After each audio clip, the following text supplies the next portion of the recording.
El área protegida de recursos florísticos manejados Tres Ceibas de Clavellinas y el Jardín Botánico de Matanzas, desde hace años se realizan acciones conjuntas para la conservación de algunas especies amenazadas, entre ellas el Melocactus matanzanus león. La aplicación de estrategias integradas ex situ e in situ han fortalecido las poblaciones de esta cactácea y la vegetación acompañante. Se ha trabajado en la zona de matorral xeromorfo sobre serpentina o cuaval, que es el hábitat preferido del Melocactus matanzanus. Este ecosistema se caracteriza por la poca disponibilidad de agua. Las especies que aquí habitan han desarrollado notables adaptaciones para sobrevivir en un ambiente que es hostil para muchas especies.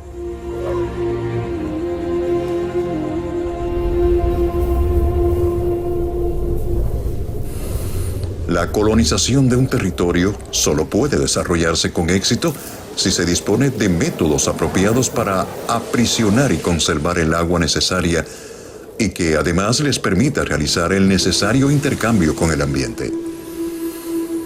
La única fuente primaria de agua aquí es la condensación, fundamentalmente en forma de lluvia.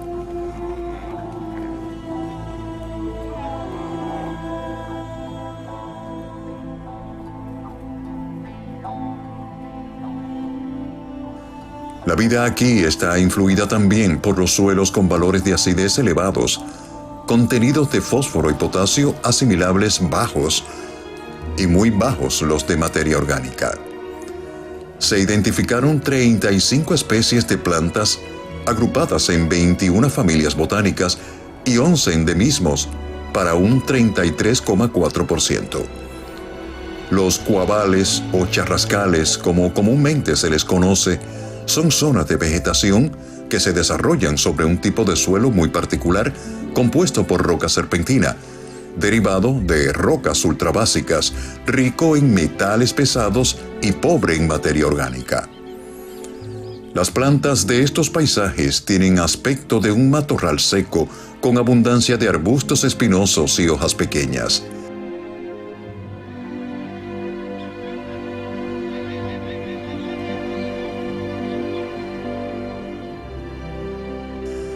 Los cuavales se encuentran a lo largo de la isla de Cuba y encierran altos valores florísticos, como es el de poseer el mayor índice de endemismo, que en algunos lugares alcanza a más del 90% de las especies.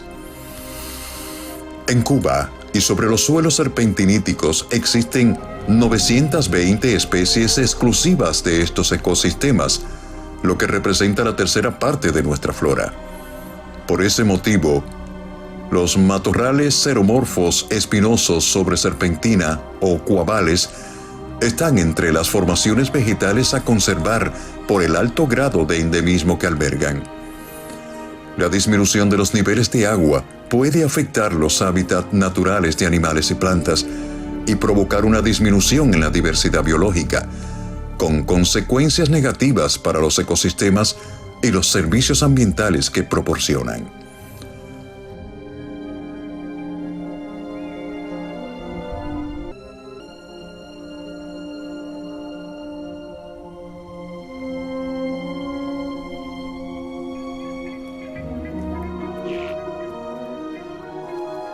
Las suculentas son especies características de ecosistemas secos, de las laderas, que por ser áreas de escurrimiento tienden a estar más secas.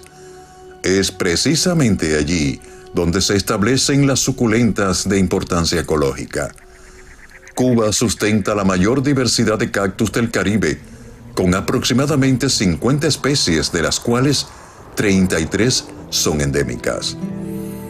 La presencia en nuestra isla de géneros exclusivos antillanos y a la vez emblemáticos como Leptocereus, Dendrocereus y Consolea realzan la importancia para el estudio de nuestras cactáceas. Sin embargo, la mayoría de estas especies son muy susceptibles a los cambios en sus hábitats y, como consecuencia de su restringida distribución y pequeño tamaño poblacional, presentan distintos grados de amenazas. Por eso se realizan esfuerzos encaminados a la conservación de sus hábitats, imprescindibles para el mantenimiento de la viabilidad de sus poblaciones. El archipiélago cubano, con una extensión territorial aproximada de 114.000 kilómetros cuadrados, posee una rica flora compuesta por unas 7.020 especies de plantas vasculares, de las que unas 6.000 son plantas con flores, con 50% de endemismo y más de 30 tipos diferentes de formaciones vegetales.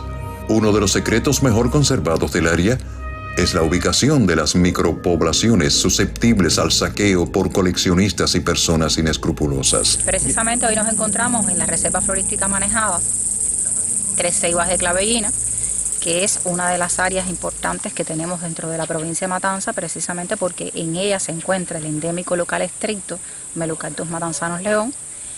Esta área es una de las áreas, o sea, se dedica la mayor parte de su tiempo a la conservación de esta especie florística con alto valor por el endemismo que tiene y también por las amenazas que ha tenido durante muchísimos tiempos. Hoy se hace un manejo estricto con ella, donde se permite que cada una de sus micropoblaciones conserve la salud que tiene y se vaya entonces fomentando otras a partir de procesos donde se trabaja con la restauración de esas áreas, con la regeneración natural que tienen esos propios melocactos y también un poco con la conservación desde la parte un poco más in vitro, o sea, de llevar las semillas a determinados lugares y también empezar a reproducirlos ya un poco más dentro de la estación biológica, en la empresa y en otros lugares, buscando también que estas plantas se puedan reproducir en su parte natural, pero bueno, también en el medio un poco fuera del ámbito del área protegida, para en un momento X, bueno, poderla tener en determinados lugares a la exposición. Esta especie precisamente compone el logotipo que tenemos nosotros como empresa hoy, o sea, nuestro emblema de empresa tiene el Melocarpus matanzanus porque es la especie más importante que tenemos dentro de la provincia de Matanza, precisamente por el endemismo que habíamos dicho de inicio, que tiene esta especie para la provincia matancera y bueno, para Florifauna Matanza en especial.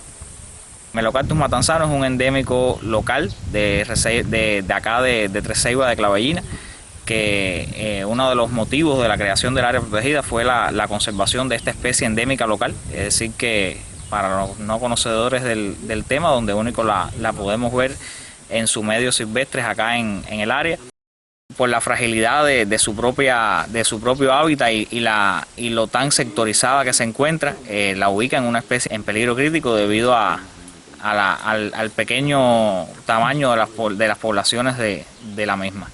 El área ha venido trabajando en los últimos años en función de la conservación de esa especie, con disímiles acciones que se desarrollan. Y bueno, se ha ido dispersando, aumentando la cantidad de micropoblaciones para disminuir los riesgos. No es lo mismo que la planta esté sectorizada a pequeños lugares del área protegida a que se encuentre más extendida y que por supuesto le va a dar más posibilidades de subsistencia.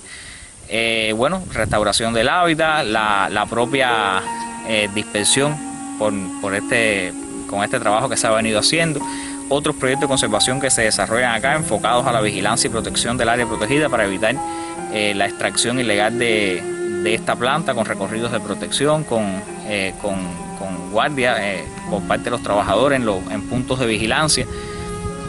Y bueno, el manejo del ecosistema donde se encuentran, del hábitat donde se encuentran, en función de evitar los incendios forestales. El nombre de Tres Ceibas de Clavellina proviene de la unión de dos fincas. Una finca que se llamaba Tres Ceibas y la otra se llamaba Clavellina. Se unieron las dos fincas y cae dentro de esas dos fincas lo que es la Reserva de Vida Silvestre Tres Ceibas de Clavellina, donde tenemos el endémico local Melocarpus matanzanus.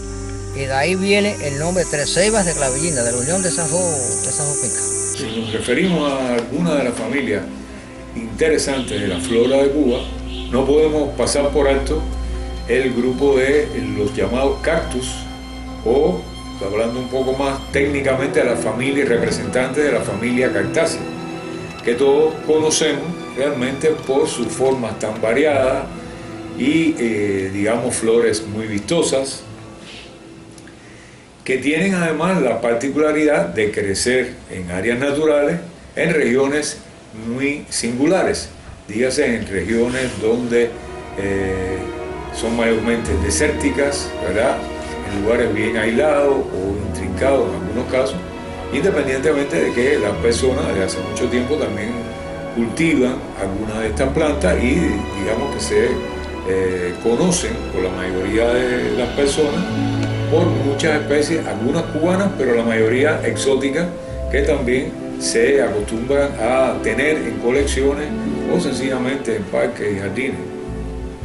Estas plantas se caracterizan por tener de manera general una gran adaptación a la disponibilidad de agua, es decir, crecen con un mínimo de agua y por lo tanto han transformado todo su cuerpo fundamentalmente en tallos que pueden ser alargados, acostillados o rechonchos, ¿verdad?, recorridos generalmente de costillas, o lo que después se fragmentan estas costillas en las llamadas mamilas, que tienen forma realmente de mama y que generalmente terminan en espinas o cerdas, otro tipo de estructura, donde también se acompañan por lo general con las estructuras florales. Existen muchas formas variadas y hay un altísimo nivel de especialización, desde inclusive algunos que cuelgan de ramas de los árboles en selvas húmedas y que las personas no los asocian, bueno, esto no es un área desértica, bueno, sencillamente porque hay algunas que han evolucionado en otra dirección y han logrado trepar a los árboles y prácticamente casi que pierden en ocasiones hasta las espinas, ya pierden las costillas, como en el caso de la disciplinilla, por ejemplo, pero no deja de ser un representante de este grupo. Es decir, que hay múltiples formas muy diversas dentro de la familia de las cactáceas. Si quisiéramos hacer un conteo más o menos del número de representantes de estos cactus en la flora nativa, se habla de alrededor de 40 y tantos o casi 50 especies dentro de este grupo, aunque también tendremos que tener en cuenta que a lo largo del tiempo y los estudios, sobre todo con la técnica más avanzadas, donde se emplean estudios moleculares, de filogenia, etc., pues pueden tener alguna variación, ¿sí?, que se pueden agrupar de forma diferente a lo que se pudiera decir era la nomenclatura más tradicional o clásica de hace unos años. Es decir, que esto en el tiempo va cambiando, es lo que quiero resumir. La agrupación de especies o de género puede variar en dependencia con los estudios más recientes y depende del autor que ha tenido en cuenta esto. Pero de forma general, más de 40 especies pueden, digamos, que atribuirse a esta familia como plantas nativas. Muchas otras, ya digo, que se cultivan en el país por coleccionistas o por personas individuales que no tienen grandes colecciones, pero que gustan de tener estas plantas desde el punto de vista, digamos, ornamental. La especie Melocactus matanzanus león es un endémico local del Cuabal Tres Ceibas de Clavellinas y está catalogada en peligro crítico de extinción. Está incluida en la lista roja de la flora vascular cubana, por lo que se han continuado realizando acciones para trabajar con el área protegida y contribuir a la conservación de esta especie, símbolo de la ciudad de Matanzas. Todas estas son plantas, este es el famoso yuraguano. Estas son plantas que son endémicas de Cuabal. Existen muchos, por ejemplo, aquí en nuestra área existen bastante, para allá, para las otras áreas existen muchas. Y eso es de Cuabal porque son plantas que no son necesitarias de mucha agua, de mucha humedad. Son de Cuabal, de todos los de Cuabal. Mira, en Galindo también hay muchas plantas de yuraguano. Mira, si puedes observar, mira todas esas lomas, mira para allá. Mira como todas las plantas de yuraguano por allá. Donde quiera. Y el nombre, ese se llama yuraguano, pero el nombre es guanillo.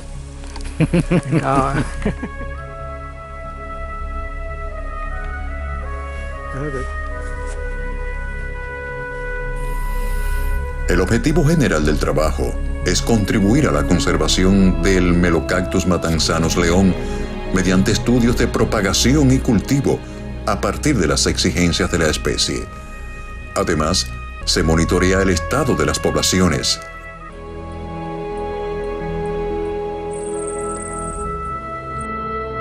Bueno, aunque Melocactus de alguna manera puede sonar más desde el punto de vista coloquial como la unión de un cactus con un melón, realmente nada que ver con esto. Su cuerpo está recorrido por costillas y funcionan como un mecanismo como si fuera un acordeón, es decir, se acentúan más las costillas cuando la planta pierde agua y cuando la planta absorbe agua, pues se ven menos acentuadas estas costillas, es decir, como si fuera el principio de un fuelle, y no es más que en el interior de estos tejidos, de este cuerpo, hay tejidos que te permiten el almacenamiento del agua, porque, digamos, en estos lugares obviamente los regímenes de lluvia son bastante irregulares, y entonces cuando cae una lluvia, sencillamente, gracias a un sistema radicular que es muy extenso, muy superficial y muy amplio, pues ellos se aprovechan la mayor cantidad de agua que pueden recolectar y llevarla al interior de su cuerpo, repito, almacenarla en estos tejidos y después irla utilizando gradualmente durante el desarrollo de las diferentes funciones metabólicas. Esta planta, pues además, remata en una especie de cojinete que es más bien redondeado o semi redondeado, que tiene cerdas, tiene pelos, y en esa región es donde se desarrollan las flores primero, y después se producen los frutos que contienen, por supuesto, en el interior las semillas. Esta es la forma típica para la propagación de estas plantas. Vale aclarar de que estas plantas realmente crecen en esta forma en pequeñas poblaciones. Por lo general, algunas especies pudieran ser un poco más numerosas, pero por lo general las poblaciones o subpoblaciones son relativamente de un pequeño número de especies. Cuando muchas veces, y te lo comento porque es la experiencia que hemos tenido durante años en el Jardín Botánico Nacional. Hay personas que, por ejemplo, van al campo, encuentran algunas de estas plantas ya adultas, y cuando decimos adultas ya nos referimos que tienen un buen desarrollo de este cefalio o esta estructura que corona la planta, como yo decía, donde se sitúan las flores y los frutos. Ya cuando la planta desarrolla esa estructura, ese cefalio es un indicador de que la planta ya es adulta. Y por lo tanto, cuando tú te apropias o tratas de retirar del sustrato donde está creciendo esta planta adulta para llevarlo a otro lugar con condiciones que pueden ser perfectamente muy cercanas a lo que tú estás viendo, por lo general no hemos tenido resultados positivos. ¿Por qué? Porque sencillamente los extremos de las raíces, que son bien finas y delicadas, son los que quizás son más eficientes a la hora de absorber el agua con las sales minerales, que es la fuente prácticamente de la materia que ellos van después a elaborar para, digamos, sostenerse. Y a la vez que estas raíces como tal se deterioran de alguna manera, se destruyen, se separan de lo que serían las partículas de tierra donde ellas están establecidas, realmente es muy difícil que la planta se recupere. En un % diríamos que muy pequeño es que logramos que la planta se mantenga. Sin embargo, ya cuando la planta crece en su lugar, a partir, digamos, de una semilla, a partir de que una planta pequeña se ha podido establecer con éxito, entonces se logran mejores resultados. Por eso es que realmente retirarla de condiciones naturales, pensando que voy a tener una planta que indudablemente requiere un tiempo de crecimiento, porque la planta no crece rápidamente. Pero, sin embargo, después que ella ha germinado a partir de una semilla, la planta germina y se llega a formar una plantulita en un tiempo relativamente rápido. Por supuesto, esa planta después, para derivar en una planta adulta, ya lleva un poco más de tiempo. Pero a través de la semilla pueden germinar y desarrollarse.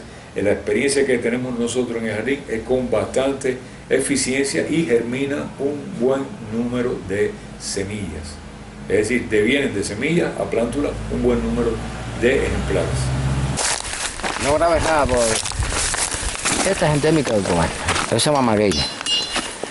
Este es un agave que no sé el nombre específico de como que eso es endémico. No sé si fijaste allá cuando tenemos la colonia 8, allá en la estación biológica, que yo tengo una matica de sembrar. Esta que está aquí.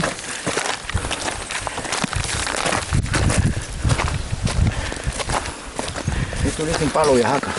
Estoy hablando de nombre común. Entonces aquel que está allí dicen escuela de caballeros. Que estos son endémicas. El Cuba tiene 32 especies endémicas, que son de aquí, incluyendo el melocato matanzano, que es el principal. Que de ahí se derivan todos los proyectos y todas las actividades que se hacen aquí en el área. ¿Esta cuál es? Esta que está aquí. Esta es la florecita blanca. Esta es la misma, esta es el agave que tú estabas diciendo de frente, que estaba allí, es la misma. Ya. Pero tiene un nombre científico, yo no, en realidad no sé, porque son tantos los nombres científicos que no se los puede grabar todo en la cabeza. Y todas esas son plantas de guabán. ¿Por qué? Porque son plantas que viven como que tienen las hojas pequeñas y muchas espinas, transpiran lo que es la humedad del sereno de por la noche y por eso viven. Por eso que tú la ves en el Cobar abunda mucho, mira esa vegetación como está, mira, todos son parecidos. Es decir, que no son plantas de agua, que tenga lluvia como otras plantas que la necesitan. Por eso el cactus vive aquí, ¿no? Por eso es que el melocacto vive aquí. Un melocacto, tú los podrás ver encima de una piedra, encima de una piedra. Usted coge y pone un melocacto aquí, mira, y le echa un poquito de tierra ahí, sobre todo la tierra, esta azulita que es la buena. Y él sigue ahí su trabajo normal y vive de lo más lindo. Yo hice un experimento en la colonia 1 y había una laja de piedra así, que tenía un poquito de tierra, bebé, del agua cuando cae, cuando llueve. Y lo puse arriba así, lo sembré de este tamañito y se puso así, ¿sabes? Vaya, se murió de viejo y ya está ahí a tubo y todo. Cada vez que veía, eso era, todo el mundo tenía que ver con melocactus. Tú que venías aquí tenías que ver melocactus, encima de una piedra. Esta planta se llama maguey y es también endémica de Cuba. Esta es de la familia que hace soga, el enequén y todo eso. Son familias. Y una que está allí frente a la estación biológica, usted la vio, ahora cuando vamos a explicar. Una que tiene las hojitas parecidas a esa, pero más fina y blanca, que también es de esa familia. Los planes de conservación se organizan para ayudar de forma ordenada y sostenida al mantenimiento y estabilidad de las poblaciones de las especies en peligro. Los estudios muestran que en el área existen varios ecosistemas, pero es solo en los coavales donde crece el Melocactus matanzanos. Aquí tenemos la población 6 y a nuestra derecha tenemos la población 7, que justamente vamos a ir a verla ahora y para que ustedes la analicen. Esta es una planta endémica de Cobar también, que como pueden ver, las hojas son pequeñas y tienen mucha espina. ¿Por qué? Porque no son plantas de lugares húmedos, son plantas de coabal. Y ellas viven con el sereno de la noche y con una pequeña lluvia que le caiga durante el año. Para definir un plan de conservación es preciso conocer muchos aspectos de la especie a conservar, las amenazas a las que están sometidas, el ciclo biológico, los sistemas de regeneración y multiplicación, las limitaciones reproductivas, los seres vivos de los que depende o a los que protege y nutre en algunos casos, el espacio físico donde se asienta, su área de distribución, las estructuras poblacionales, las plagas y los posibles patógenos que las debilitan. Estos aspectos, junto a otras acciones estacionales como los periodos de sequía o la interrelación con otras especies afines, definen un marco de actuación sobre el que se deben organizar las acciones de manejo y gestión del espacio. ¿Continuamos? Sí. Vamos a coger 10. Vamos a continuar. Estamos cercanos.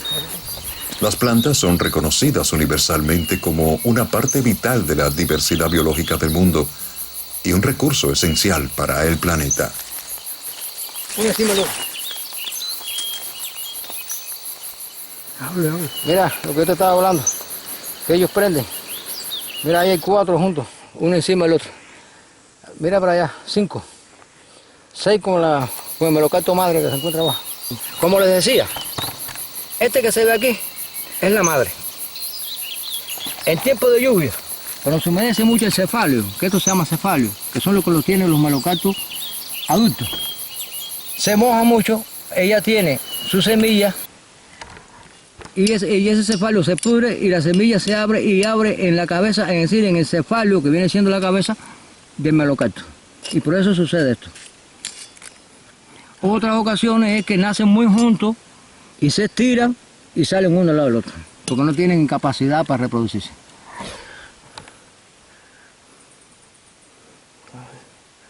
Y aquí están las categorías, como yo les explicaba, está el nacimiento, que es cuando se cae el cartuchito al piso, y él solo se recupera y nace en el melocactus pequeño del tamaño de casi un fósforo más o menos. Este tiene su proceso evolutivo, ya cuando tiene 1 año y pico más o menos, este es el chico. Después pasa a otra categoría que es joven, que es este que tenemos aquí, que ya es más grande, ¿ves? Ya prácticamente él crece un poquito más, y después te echa el cefalio, que es este, que viene siendo el adulto, que es la última fase de él. Después viene el enfermo, que muchos se han enfermado. Por ejemplo, mira, hay adultos que se han enfermado por producto de mucha lluvia. La lluvia lo afecta. Al pequeño, a estos pequeñitos que están aquí, cuando hay mucho sol, un intenso sol, también lo afecta. Sin embargo, lo preferido de ellos es el sol. Pero todo en exceso no viene bien, no conviene. Trae sus consecuencias. No, mira, despoblado completo. Aquí no hay árboles ninguno. Entonces en Cuabar es una cosa que el clima es muy seco. Aquí llueve poco. Aquí hay época en el año que llueve muy pequeño. Los meses ya de mayo, junio es cuando único llueve un poco. Ya después no son secos. Junio, julio, son los meses de agua. Después viene el tiempo de seca, que ya pasa en diciembre, enero, febrero, marzo, que el sol es muy fuerte y afecta mucho el melocactus pequeño. A mí me gusta arrancarle mucho y porque esto le quita. Mira, como usted puede ver, estos 3 que se encuentran aquí son jóvenes. Y estos son muertos, y estos son muy pequeños, que he tenido unos cuantos pequeños muertos. Y en coordinación con la Universidad de Matanza, con el compañero Ramón, que es ingeniero químico industrial, le estuve explicando que eso debe ser producto al mismo polvo de Sahara y el intenso sol. Ellos están en el lado de los grandes y los adultos, los mayores, no les procede nada. Ya aquí, ya están en la última fase de joven, ya viene para adultos. Mira, ve, ya está saliendo el cefalio. Que de aquí donde sale, ya la semilla para nacer. Míralo aquí también. Entonces, aquí tenemos el adulto. ¿Ves? Con su cefalio. Y aquí tenemos uno que ya está pasado de edad, que ya está en los procesos ya que está en terapia intermedia. Este señor debe tener no menos de 6 a 7 años, que ya te va a estar cogiendo su color parduzco. Y después un color oscuro, y es cuando se muere. Miren las muertes aquí, miren unos muertos aquí. Ese es adulto también, eso es muerte adulta. Es más alrededor de la colonia.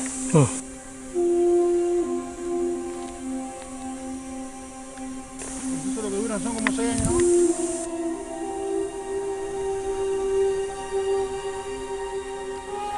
Aquí hay un adulto también que está en etapa ya final. ¿Ves que el color no es el mismo? Mira, ves cómo se están poniendo. Y entonces mira un joven aquí, casi que en cambio de categoría. Y ese es un muerto.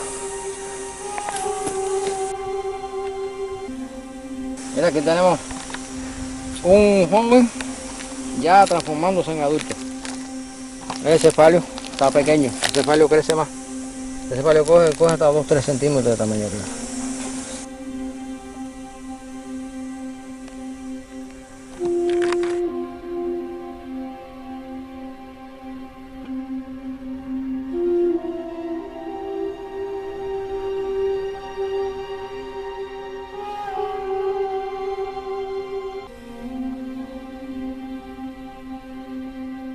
Segunda parte de la población 7. Como pueden ver, la belleza de las especies y el color que tienen. Ahí se ven las distintas categorías. Y se puede captar, se ve con muerto. Mira, por ejemplo, podemos enseñar esto que te estábamos diciendo, el color parduzco cuando llegan los pies, que ahí mismo. Ya se va en bancarrota, ya se va completo.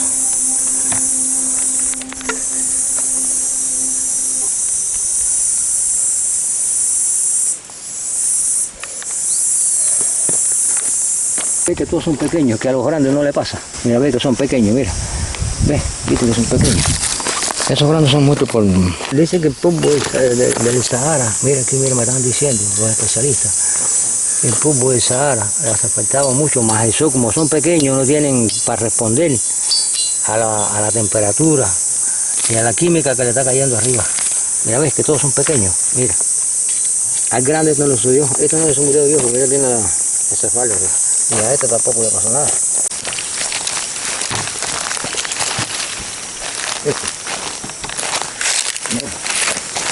Este todavía, a este todavía le dura. Mira, viste, por lo que me gusta arrancarle mucha hierba porque se le pongo la tierra. Mira, ese todavía le falta un tiempito para volverse adulto. Ya ese es el cefalio. Ese es el cefalio, por hecho con un tamaño más grande y un color rosado. Está empezando a echar el cefalio.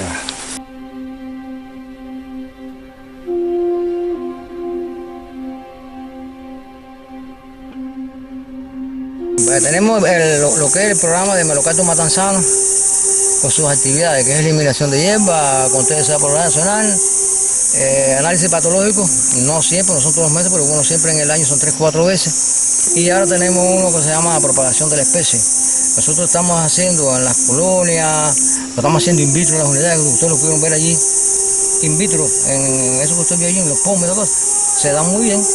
Y entonces en base a eso y muchos melocactus aislados que están en el área, el recorrido que nosotros hacemos por todo el área, porque nuestra área está compuesta con muchas pendientes y producto de la erosión de la lluvia que llueve, cuando llueve mucho hay mucha erosión y rueda las semillas que están en la cima de la loma para los laterales. Y ya hemos encontrado bastante melocactus aislados, por eso que no hemos podido hacer las colonias en esos lugares porque no son un lugar idóneo, la tierra no... Entonces sí hemos encontrado y vamos a seguir todo eso buscando, más lo que tenemos en vitro ahí, que ya espero que dentro de unos cuantos meses ya podamos trasplantar. Realmente yo diría que las primeras especies de melocactus que nosotros, digamos, o que los primeros que se dedicaron a este estudio encontraron, generalmente lo vieron en zonas semidesérticas de las costas del país. Así, por ejemplo, el caso de Melocactus harlowi es uno de los erizos que es como también comúnmente se conoce, de allá de la franja costera del sur de la provincia de Guantánamo, Santiago de Cuba. Pero bueno, son lugares obviamente en las terrazas costeras, están muy cerca, diría, de la costa, en zonas muy áridas se desarrollan estas plantas. Pero ya desde prácticamente las primeras décadas, los primeros años del siglo pasado, un botánico de origen francés que se dedicó al estudio de la flora cubana, estamos hablando del conocido hermano León, Joseph Sylvestre Sauguet, que era de origen francés, pero que se radica en Cuba y trabaja en las escuelas de los hermanos de La Salle, que eran de la orden de los jesuitas, y comienza a hacer exploraciones por casi todo el territorio cubano. Incluso él muere a mediados del siglo pasado, si mal no recuerdo, creo que alrededor del año 1955 es que desaparece, pero él, digamos que fue, yo diría que el promotor de la escuela de los hermanos de La Salle, que conjuntamente con otros sacerdotes hicieron exploraciones a lo largo de casi todo el país, e incluso también comenzó una obra que fue conocida como Flora de Cuba, compilada en 5 volúmenes. Realmente él participó en los primeros volúmenes y su alumno principal, que fue el hermano Alain, también de origen francés, que fue prácticamente su discípulo, diríamos quizás más aventajado, pero bueno, continuó la obra de él y se llegaron a hacer 5 volúmenes con un suplemento que se hizo incluso después, donde pienso que fue uno de los aportes más importantes como resultado de toda una exploración a lo largo y ancho de la isla. Por supuesto, León se interesó prácticamente por toda la flora, pero grupos como las palmas y grupos como los cactus, que son grupos tan atractivos, fueron digamos, enfocados con bastante, yo diría que atención. Hay que destacar que fue justamente León el descubridor y el que describe la especie Melocactus matanzanus, que es una planta exclusiva de una región del relieve montañoso cercano a Matanza, muy conocida porque son afloramientos de rocas serpentiníticas. Es un tipo de suelo muy poco evolucionado que contiene gran cantidad de metales pesados que para muchas especies resultan tóxicas, pero que al mismo tiempo permiten que algunas de nuestras más interesantes plantas se adapten perfectamente a este tipo de suelo, y es el caso de los melocactus, en este caso el caso del Melocactus matanzanus, uno de nuestros cactus, y diría de los melocactus más hermosos que contamos en nuestra flora. Esto, además de ser un descubrimiento interesante, un poco rompía la idea de que existía hasta el momento de que estas plantas crecían en regiones costeras, porque estamos hablando de una planta que crece más bien hacia las colinas del interior de la isla. Después también pudiéramos quizás asociarla a que es otra especie de la región de Arroyo Bueno en Santi Espíritu, Arroyo Blanco, perdón, en Santi Espíritu, que también encuentra su aparición, y es el caso del Melocactus guittarti, ¿verdad?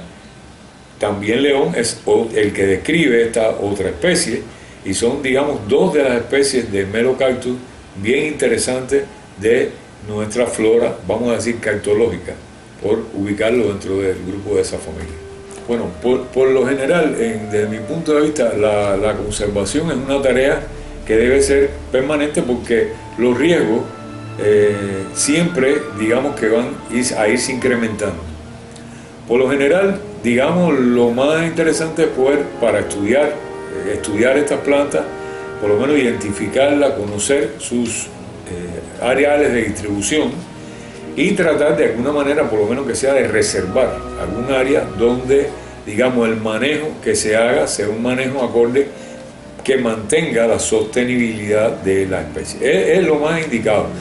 Hombre, se pudiera hacer ya una conservación desde el punto de vista puntual. Hay especies que tienen un grado de amenaza, para eso hay toda una serie de categorías que se aplican, y se puede saber, digamos, cuál es el área en extensión que tiene la especie, y bueno, el número de individuos. Se pueden hacer estudios de mayor o menor precisión, pero lo más importante es reconocer qué tenemos, cuáles son los valores, y lo más efectivo dentro de lo que por lo menos yo reconozco es tratar de no conservar una especie de manera aislada, sino el conjunto, porque por general la interacción de todas en el ecosistema es lo que realmente le da mayor vitalidad, y a su vez contribuye más a la conservación de las especies. Por supuesto, los fuegos, la tala indiscriminada, prácticamente el impacto que se pueden hacer por la comercialización indebida, etcétera, captura de algunas especies de manera también fortuita, todo eso puede impactar. Y cuando estamos ya protegiendo toda un área, por lo general, el trabajo, yo diría que es mucho más enfocado de si tenemos condiciones, porque también no podemos perder de vista que no tenemos muchas veces todos los recursos para hacer lo que nosotros queramos. Hay veces que, bueno, se puede inclusive hasta cercar un área, pero no siempre podemos lograr esto. Un trabajo también que es importante es el trabajo de educación ambiental con las comunidades más cercanas, pues tratando de llevar a las escuelas la importancia, por ejemplo, de los valores que podemos tener, como pudiera ser en un caso de una escuela cerca, por ejemplo, de una región donde hay una especie determinada, tratando de reconocerla, identificarla y ver el valor que esto puede tener. Así puede suceder con una palma, por ejemplo, a lo mejor, que no le vamos a tratar de retirar sus hojas, aunque los campesinos necesiten la hoja de la palma. Bueno, vamos a utilizar otra palma, pero no esta, que es la que realmente tiene un grado de amenaza importante.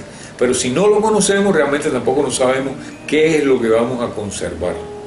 Es la idea que por lo menos yo pudiera transmitir. No, yo pienso que en realidad el futuro es como el futuro que nosotros planteamos, porque tenemos en el país una red, por ejemplo, de jardines botánicos. Hay todo un intercambio. Hay que tratar también de desarrollar la gestión, porque teniendo nosotros un potencial en nuestra flora, ¿verdad? Y nuestra diversidad es grande, saber cómo poder gestionar esa diversidad de manera tal de que podamos hacerla sostenible, que podamos emplearla, pero que al mismo tiempo podamos contribuir a dejar ese legado o preservar ese legado para la futura generación. Es decir, no es tampoco no tocarlo, hacerlo intangible de manera tal que ni lo usemos.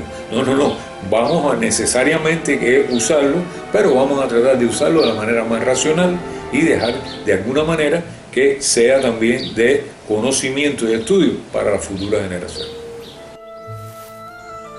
Muchas plantas silvestres tienen una gran importancia económica y cultural y proporcionan alimentos, medicinas, combustible, ropa y abrigo para los seres humanos en todo el mundo.